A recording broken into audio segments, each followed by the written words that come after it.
You send a message setting a very clear, unemotional boundary. The response is immediate and furious. They ask what happened to you. They tell you that you have changed, that you are being selfish, that you used to be so nice. For the first time in your life, you put the phone down and do not feel the desperate urge to apologize. You feel completely still, and you assume this new coldness means you are becoming a worse person. But Carl Jung understood that human wholeness requires the integration of our darkest, most unadapted traits. He knew that chronic niceness is rarely a virtue. It is usually a cage built by someone who learned very early that their survival depended on never making anyone uncomfortable. By the end of this video, you will understand why the people around you are terrified of your new boundaries. You will realize that your refusal to be good anymore is the exact mechanism of your psychological cure. But this healing does not come with a reward from society, because your niceness was the currency you used to buy their approval, and your wholeness will cost you their comfort. What your family and friends are calling your villain era is actually your psychological resurrection.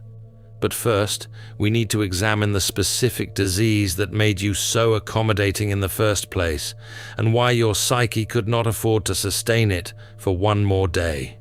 You spent your life building a flawless sanctuary for other people, ignoring the fact that you were burying your own instincts in the foundation. You used to pride yourself on being low maintenance. You were the friend who never complained, the partner who never made demands, the family member who absorbed everyone else's chaos without ever generating any of your own. You anticipated needs before they were spoken. You cushioned every harsh word someone directed at another person, redirecting the energy through your own body so that no one in the room had to feel the impact.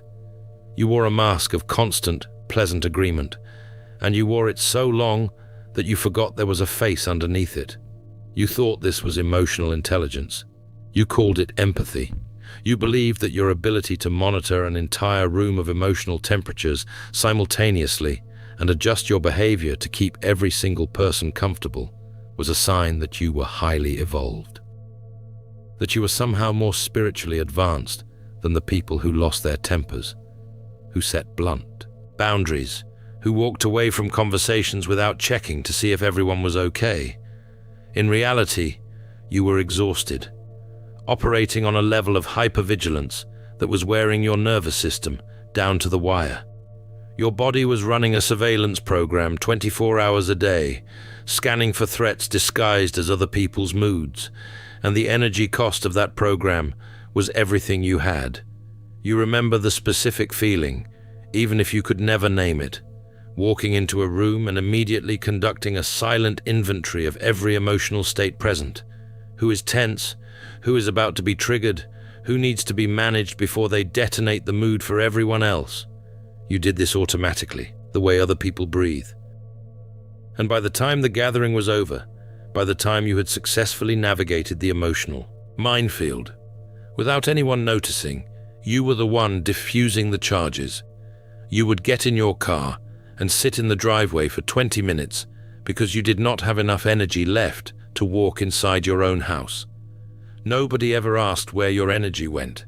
Nobody noticed that the person who made every room feel lighter was going home and collapsing into a numbness so total it frightened you. Because you never let them see that part. You saved the collapse for when you were alone. Jung observed this pattern with surgical precision. He noted that the Hindus, when they build a temple, leave one corner unfinished, because only the gods make something perfect, and man never can. He understood that it is much better to know that one is not perfect, because this acceptance relieves an impossible pressure on the psyche, the pressure of playing God. And that is exactly what you were doing. You were trying to make yourself irreproachable. You were attempting to construct a version of yourself so flawless, so endlessly accommodating, so perfectly attuned to the emotional weather of every room you entered, that no one could ever have a reason to be angry at you. No one could ever leave. No one could ever turn the same cruelty on you that you watched them turn on others. Your perfect empathy was a trauma response. You were playing God to secure your environment, trying to control the people around you by being absolutely beyond reproach. And it worked. For years, perhaps decades, it worked. The people in your life came to depend on your endless grace the way they depended on gravity. They never questioned it. They never thanked you for it. They simply expected it. If you just recognized your entire life in that sentence, if you have been the person who held the room together while quietly falling apart inside it, write this in the comments. I buried my teeth to keep the peace, until your body decided that the cost of maintaining this performance exceeded the cost of letting it collapse. The collapse did not arrive as a dramatic breakdown. It arrived as a quiet, creeping inability to care. You woke up one morning, and the script you had been running for decades simply would not load. Someone called you needing reassurance, and you felt nothing. Not anger, not resentment, just a vast, terrifying blankness where your automatic compassion used to live. The well was dry, and you could not fake what was no longer there. But there is a reason your psyche suddenly refused to maintain this performance, and it is not a moral failing. The energy required to suppress your authentic reactions eventually reaches a point your system can no longer sustain. And the moment your energy finally collapsed, your mind was forced to retrieve a buried, much darker piece of your personality to ensure your survival. It arrived without warning and without your permission. The patience you were famous for vanished over the course of a few weeks, sometimes a few days. You started feeling flashes of intense, disproportionate anger at situations that previously would have rolled off you without leaving a mark. Someone made a passive-aggressive comment at dinner, and instead of absorbing it with a gentle smile, something in your chest ignited. You gave a short, sharp answer. The table went silent. You felt the room recalibrate around you, and for a moment you did not care. Then the guilt arrived. You left that interaction replaying the moment on a loop, analyzing your tone, wondering if you had been too harsh.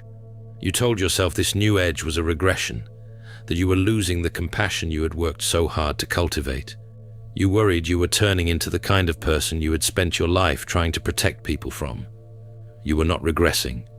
You were recovering a piece of yourself that was amputated when you were too young to consent to the surgery. And the guilt you feel about this new sharpness is itself a remnant of the old programming. You were trained to interpret any expression of self-interest as evidence of moral failure. You were conditioned so thoroughly that even now, even after the mask has cracked, your first instinct when you feel anger is not to listen to it, but to diagnose yourself. Am I becoming narcissistic? Am I losing my empathy? Am I turning into the very kind of person I spent my life protecting people from? The fact that you're asking these questions is itself proof that the answer is no. The people who should be asking these questions never do. Jung taught that the exact traits we repress to be civilized will eventually emerge as a symptom. He wrote that in the neurosis is hidden one's worst enemy and best friend. That the illness, the sudden hostility, the dark moods, the flashes of rage is not a gratuitous and meaningless burden. It is the person's own self. The other whom, from childish laziness or fear, or for some other reason, they were always seeking to exclude from their life. The anger you are feeling is the defensive mechanism you amputated in childhood. When you learned that anger made people leave, that expressing displeasure made you unsafe, you cut it away from your personality and buried it so deep that you forgot you ever had it. You became the person without edges, the person who could be compressed into any shape required by the people around them. But the edge did not die. It went underground, and what it did underground is something your conscious mind was never allowed to witness. It lived in your clenched jaw at 3 a.m. It lived in the chronic tension in your shoulders that no massage could release. It lived in the mysterious health problems that appeared in your late 20s or 30s, the ones no doctor could fully explain, because the explanation was not in your body. It was in the basement of your psyche, where your anger had been locked for decades, growing in the dark. It lived in the dreams you had where you screamed at people and woke up shaking, not from the content of the dream, but from the visceral shock of hearing your own voice raised for the first time, even in a hallucination. It lived in the way you cried at random moments for no apparent reason, in the grocery store, in the car, during a commercial, because the tears were the only leak your system permitted. The anger could not come out as anger, so it came out as everything else. And now, it has broken the door down. Not because you failed to contain it, but because it decided your survival was more important than your likability. You had to become dangerous in order to become whole. The anger is not a relapse into bad behavior. It is the missing piece of your soul violently returning to save you from the life your niceness was building. A life where everyone around you was comfortable and you were slowly disappearing. The strangest part is what may have happened to your body the moment you stopped suppressing it. Perhaps the chronic tension that had lived in your shoulders for years began to loosen within weeks of the first honest argument you allowed yourself to have. Perhaps the insomnia that had plagued you since your 20s eased its grip the first time you said no without immediately explaining why. Perhaps the anxiety that you had meditated on, and tried to breathe through for a decade began to quiet the moment you started letting your anger exist in the open instead of swallowing it alive. As though your body had been waiting for this permission longer than your conscious mind could comprehend. What happens when you let this inner enemy take the wheel alters the fabric of your entire social world. But retrieving this rejected darkness immediately forces you to change how you handle the broken people around you. People come to you with their usual crises. The friend who calls at midnight with the same relationship emergency she has been having for 3 years. The sibling who creates financial chaos every quarter and expects you to engineer the rescue.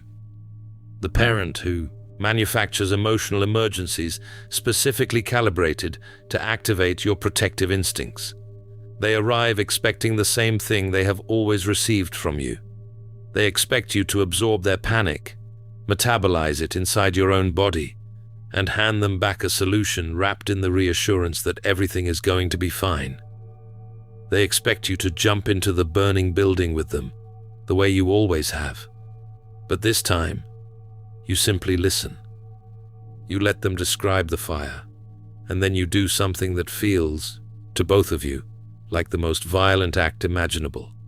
You let them deal with it themselves. The look on their face is something you will carry with you for months.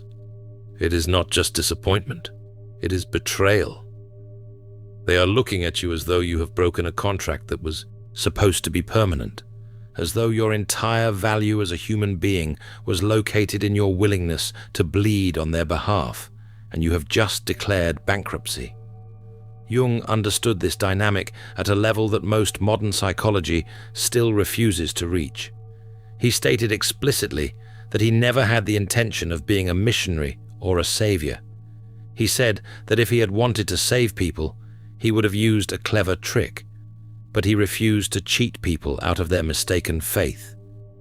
He recognized that perhaps it was better for a man to go to the dogs than to be saved by wrong means. He said simply, and without apology, that he never hinders people. That last sentence is the one that will cost you the most to understand. I never hinder people, because your entire identity was built around hindering people. Hindering them from experiencing consequences, hindering them from sitting with their own discomfort, hindering them from learning the lesson that only the full weight of their own choices could teach them. Your helping was a form of control. You were not rescuing them. You were interfering with the natural consequences that other people desperately needed to face.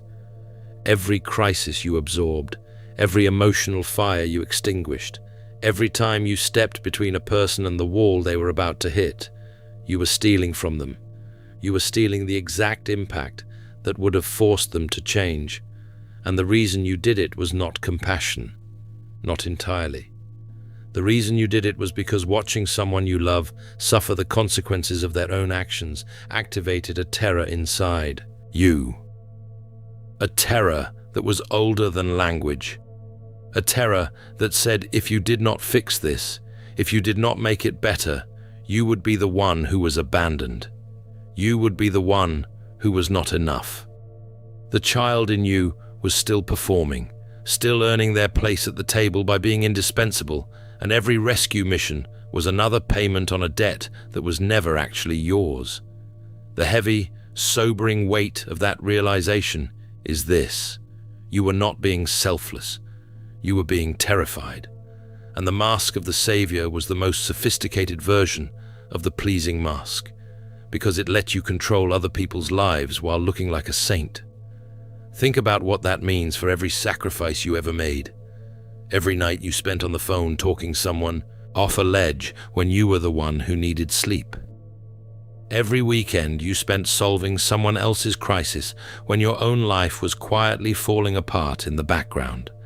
Every time you abandoned your own needs to attend to theirs, not because you were generous, but because the terror of being unnecessary was worse than the exhaustion of being consumed.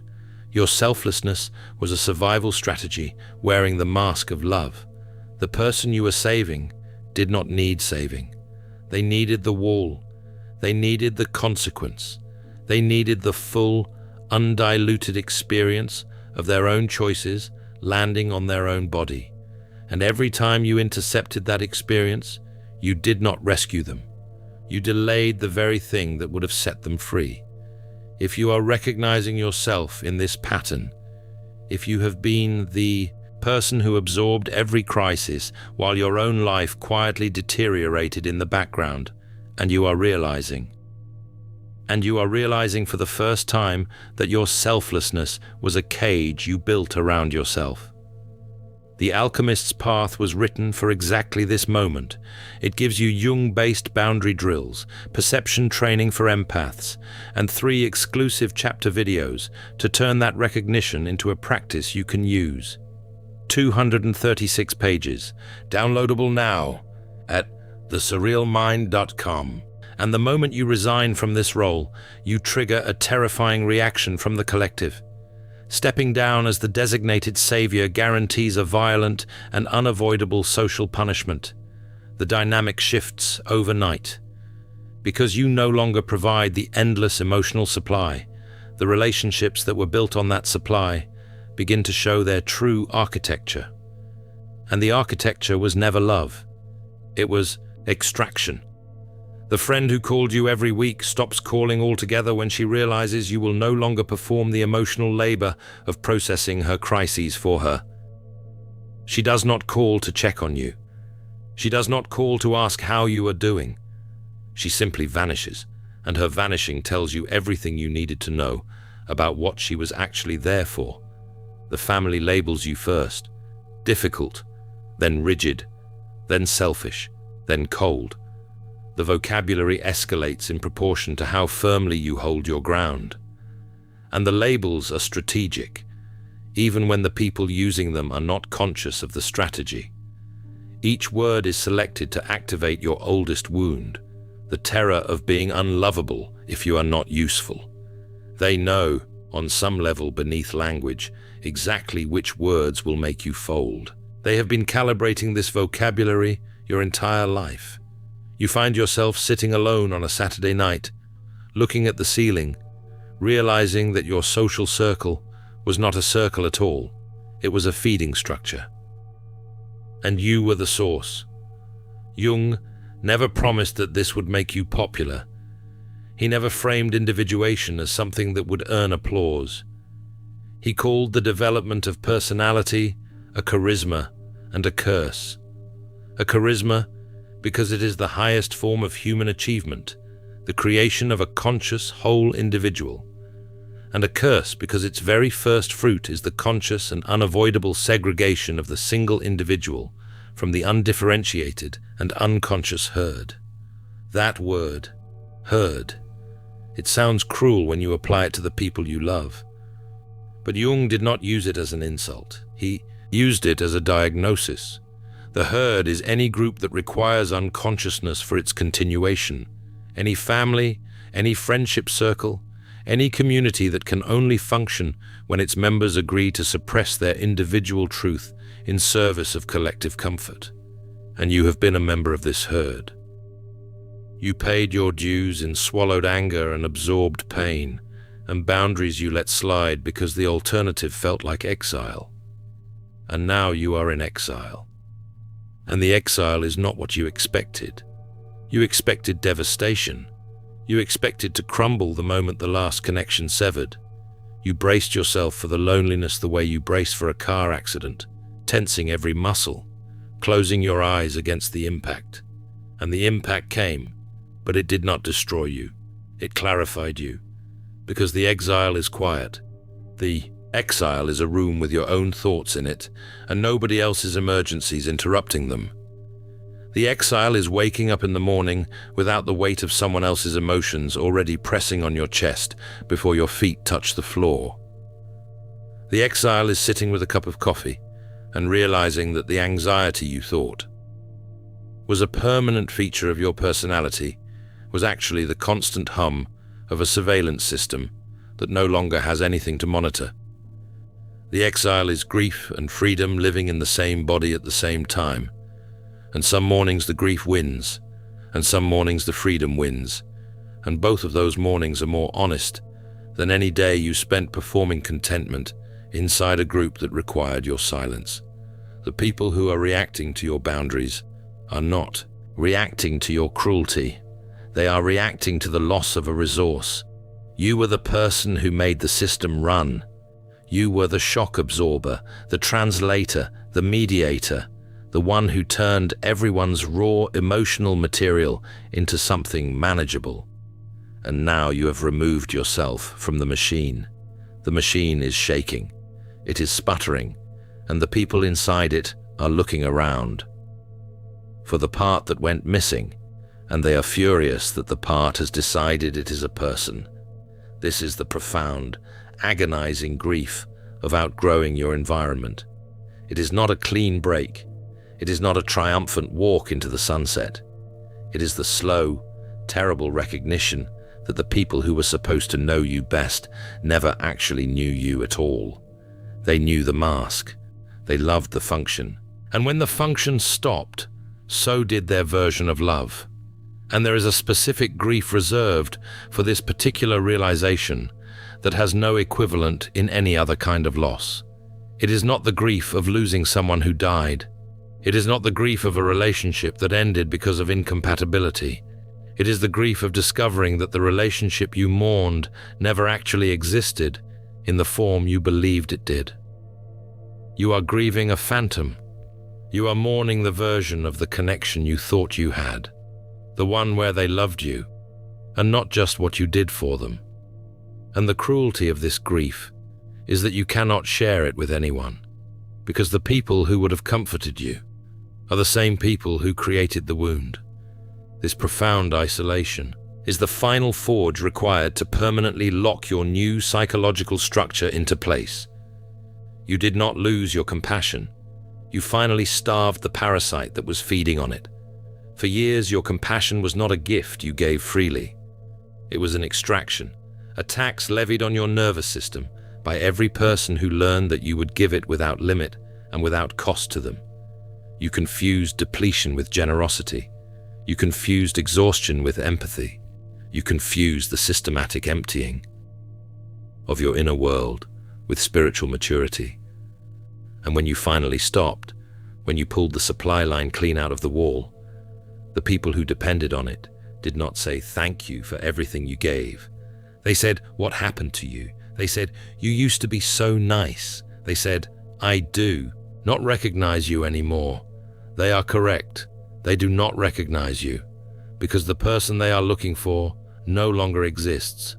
That person was a hostage dressed in the clothing of a volunteer, and the hostage has escaped, And what replaced that person is someone they have never met. Someone who can sit at a table without calculating the emotional needs of every person around it.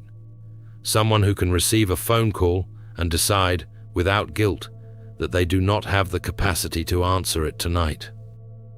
Someone who can watch another person struggle without the compulsive need to intervene, not because they do not care, but because they have learned the difference between compassion and codependence. Compassion sees suffering and responds from wholeness. Codependence sees suffering and responds from terror.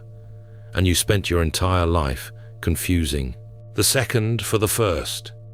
You were taught that being nice meant being entirely defenseless, that the highest form of human goodness was to have no edges, no resistance, no capacity for refusal. Jung understood that this is not goodness. A person without a shadow is a person without substance. A person who cannot say no has not chosen to say yes. They have simply been emptied of the capacity to protect what is theirs. The people who are angry at your new boundaries are mourning the death of a hostage they used to control. They are not mourning you. They are mourning their access to you. There is a difference so vast between those two things that it can restructure your entire understanding of every relationship you have ever had. You do not need to explain yourself to them. And this is perhaps the hardest part of the entire transition. Because the old version of you would have written a 5-paragraph explanation, would have sat them down and walked them through the reasoning, citing your therapist, citing your journals, citing the emotional logic behind each boundary, as though your right to have limits required a bibliography. The new version of you understands that a boundary that requires justification is not a boundary. It is a request. And you are done requesting permission to exist as a whole person. Your boundaries are not a negotiation. They are not an opening position in a debate about whether you deserve to have limits. Your boundaries are the physical shape of your integrated self. They are the edges of a person who has chosen to occupy their full dimensions, and some people will find those dimensions inconvenient because they had grown accustomed to you taking up as little space as possible. The coldness they fear is not cruelty. It is the sovereign stillness of a mind that belongs entirely to itself. A mind that is no longer scanning every gathering for threats. A mind that is no longer running simulations of what every person in the vicinity might need in the next 30 seconds. A mind that has, for the first time, turned its enormous capacity for attention inward and discovered that there is a person in there who has been waiting a very long time to be noticed. You survived the death of the pleasing persona. And what remains is not less than what you were before. It is more. It is a person with both light and shadow, both compassion and teeth, both the ability to love and the willingness to walk away from anyone who mistakes that love for an unlimited resource. And there will be moments when you wonder if you went too far. Moments when you catch yourself mid-sentence, delivering a boundary with a clarity that would have been unthinkable 2 years ago. And a small voice in the back of your mind whispers that you sound cold. That voice is not your conscience. It is the ghost of the programming. It is the residue of every person who ever benefited from your inability to refuse them, still echoing inside your nervous system even after you have walked away. The guilt will linger. It lingers because the child inside you still believes that your worth is measured by your usefulness to other people. That child will need time. And you can give that child something no one in your old life ever gave you. You can give them the experience of being loved without performing, of being enough without producing anything for anyone, of sitting in a room where no one needs saving and discovering that the room is not empty, it is full of you. Jung said that individuation is at once a charisma and a curse. He was right about both. The charisma is this: you are finally real. You are finally occupying the full, complicated, shadowed, luminous territory of a human being who has stopped pretending to be a god and started living as a person. The curse is that the people who needed you to be a god will never forgive you for becoming human. And you will be tempted in the quiet moments to go back, to answer the phone with the old softness, to absorb one more crisis, to put the mask back on just for the evening, just to feel the warmth of belonging to something again, even if that something was consuming you. The temptation will be strongest on the nights when the solitude feels less like sovereignty and more like punishment. Do not go back. The door closed behind you for a reason. And the person who closed it was not the cold, selfish stranger they say you have become. It was the truest version of you that has ever existed, acting on its own behalf for the first time in your life. That is the cost, and you have already decided it is worth paying. If this video described the exact shift you have been living through, the one where your healing looks like cruelty to the people who benefited from your pain, send it to the person in your life who just started saying no and is being punished for it. Not as advice, as recognition. In the Alchemist's Path, perception training for empaths, you'll turn overwhelm into wisdom with practical drills, Jung-inspired boundaries, and step-by-step perception training. This guide includes 3 exclusive chapter videos to deepen each lesson. Written by Surreal Mind, 236 pages, beautifully designed 8.5 by 11 downloadable ebook, in stock now. Start your training today. Feel deeply while thinking clearly. Get the Alchemist's Path at thesurrealmind.com.